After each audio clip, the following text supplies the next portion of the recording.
So, I just got finishing the new State of Play 2025 and was elated with some of the newest games that were shown off. 007 First Light, Marvel Token Fighting Souls, Silent Hill F, Ghost of Yotei, Pragmata, Romeo is a Dead Man, etc, etc. All looked amazing, and about 70% of the game shown, I was thinking, oh, that looks pretty good. I'm excited to play that when it comes out. Then, as the State of Play was finishing, an email notification arrived saying my Switch 2 would be arriving tomorrow. Obviously excited, I totally forgot that the Switch 2 would finally be coming out this week, with Mario Kart World and Deltarune 3+4. Then I thought, God, I'm not even halfway through Elden Ring Nightreign yet, and I still need to complete Clair Obscure 33. I've not even touched Doom the Dark Ages yet. And what about the Oblivion remake? God, won't anyone think about the Oblivion remake? And then a sense of dread came over me, as I thought, am I actually going to be able to finish all of these amazing games? You'd think this would be a dream come true. Finally a world where I don't have to watch slop on YouTube and can just enjoy curated, well-made art that everyone agrees is well worth your time and attention. But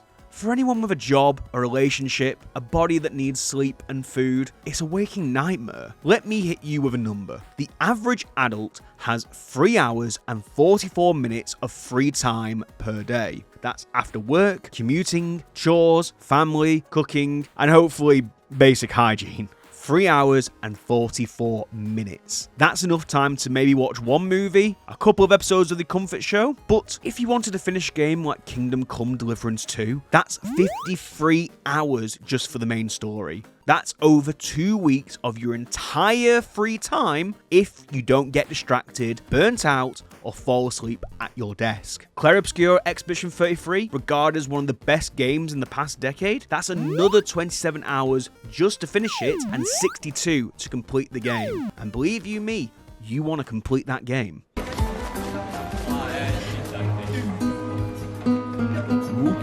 4 big guys, and they grab on my thighs, blow up my guts like the 4th of July. Assassin's Creed Shadows, main story is 32 hours. Want to do side quests? Hopefully you're ready to donate 60 more.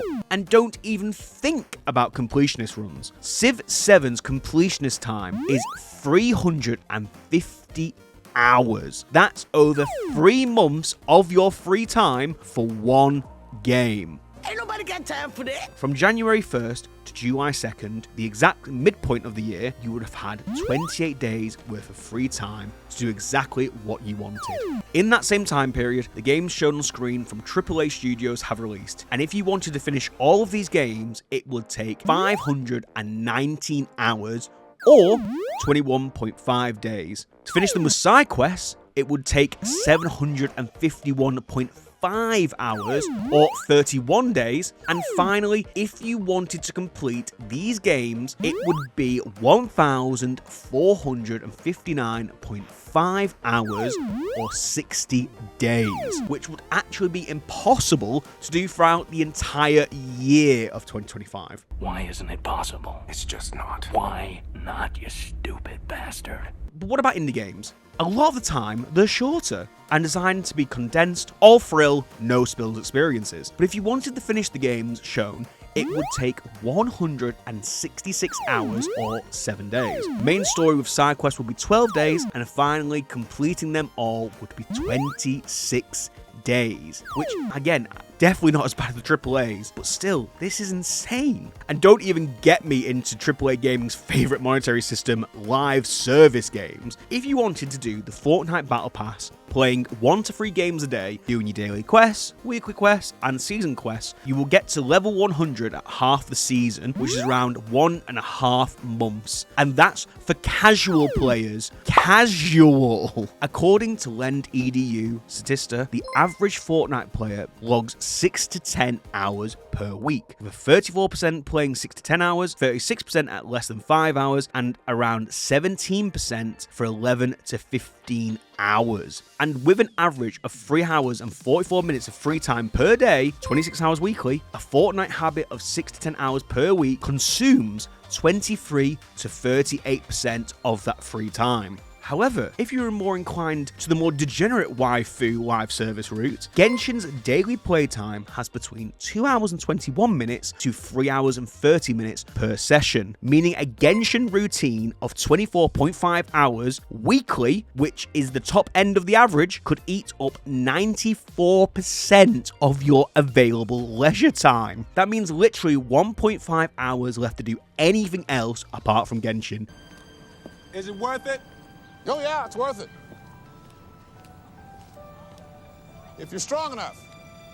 So from that alone, we've summarised that it's essentially impossible to play all these games. Unless you're lucky enough for it to be your job, or rich enough that you don't need a job, you ain't going to be able to indulge yourself in all of these stories. And to me, that kind of sucks. I know it sounds greedy. I mean, my god, this is one of the most privileged takes ever. Ooh, do you have to work and earn your free time to sit and do nothing? Ooh, is it not enough, poor first world man? I get it.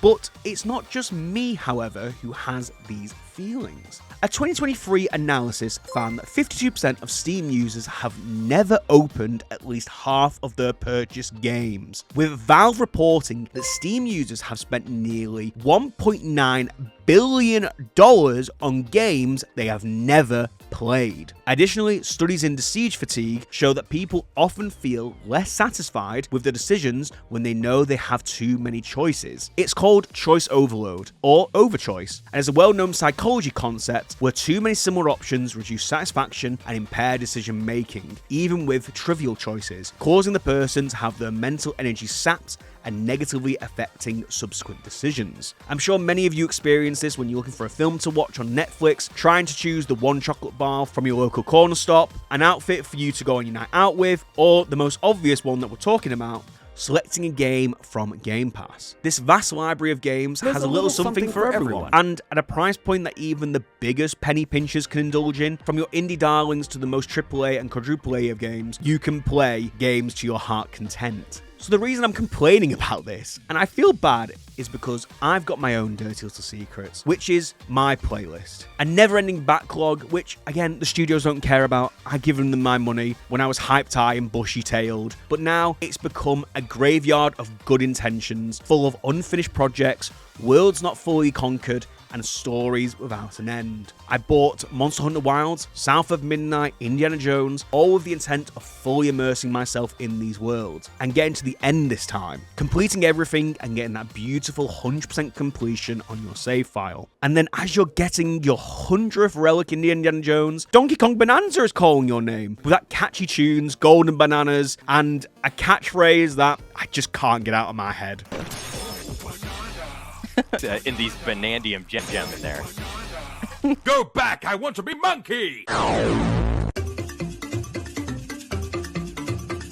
And then, before you know it, Death Stranding 2's at the door. Then Metal Gear Delta, Ghost of Yotei. They're all begging to come in and to be played, and they look oh so shiny and new. And to be honest, I'm a weak, fickle man. So obviously, you let them in just for another game to enter the backlog graveyard. And don't get me started on the cozy games that you do to chill in between big releases. They look cute and relaxing, something you'll spend just an hour in, just to chill and unwind, until you realise you've sunk 100 hours into Supermarket Simulator, optimising where the cereal boxes go. For reference, Stardew Valley players average 100 to 200 hours on the game alone. Cozy doesn't mean short, it means you didn't notice the time passing. Eventually, it feels like you're no longer fully enjoying these games, you're blasting through them just to get to the next one, which, to be honest, enters that unhealthy, full job mode mentality. Budgeting time in your evenings, organising calendars to optimise, mandatory touching grass sessions, as well as multiplayer sessions with friends to keep social, it starts to build up, and eventually you don't even want to play games by yourself as you feel like you're not having enough time with other people. You know you're in trouble when you're scheduling game releases like dates with multiple mistresses, while your darling wife that you're currently committed to is waiting patiently at home for your return. It feels dirty, it feels wrong, but it also feels so good at the same time.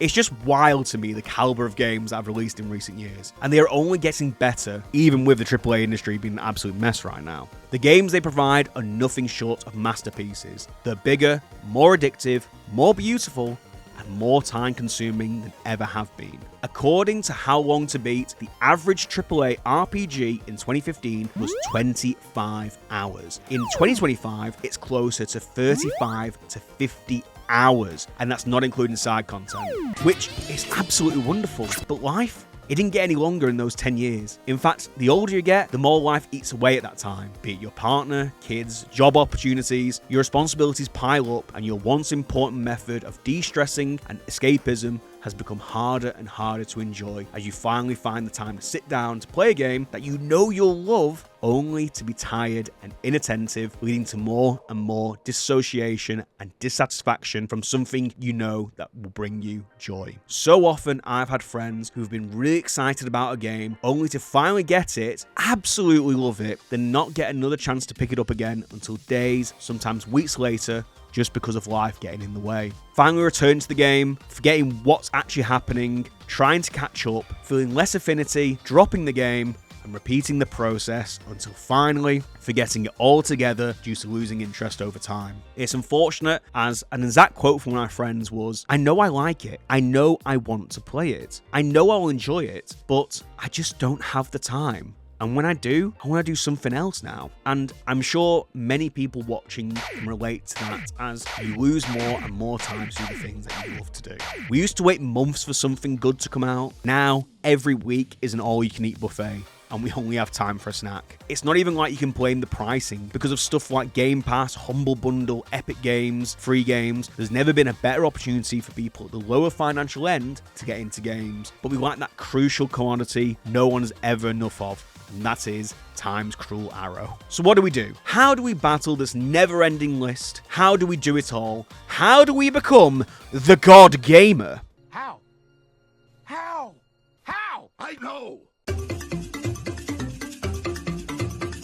Well, it's simple. We accept our own limitations, and unfortunately, as harsh as it is, if we don't like something that much, we drop it and move on, and spend our precious time on the games that do capture and hold our attention in those moments. We accept not finishing every game is okay, and there are unfortunate stories, worlds, and characters that we'll just never fully be able to see and experience. Does that mean you'll miss out on games that could be the best game you've ever played? Well, yeah, definitely. But that is just part of life. Whether it be a film that moves you, a food that redefines your whole palate, or a book that changes your entire outlook on life, you may never experience any of it because, well, you just never got that chance. That doesn't mean, however, that you should spiral thinking of the wouldas, couldas, and shouldas of the world, as any time you spend enjoying the thing you're doing, whether it's playing a new game that's just released, going out with friends to have a drink, or even scrolling through food videos on TikTok, if you're enjoying that time, if you feel satisfied, it's time well spent. I will still feel guilty about missing out on games that are universally beloved. I don't know about you guys, but sometimes when a game is so universally praised, I feel I need to play it just because people have stated how amazing it is. But sometimes they'll just fall by the wayside. I own Baldur's Gate 3,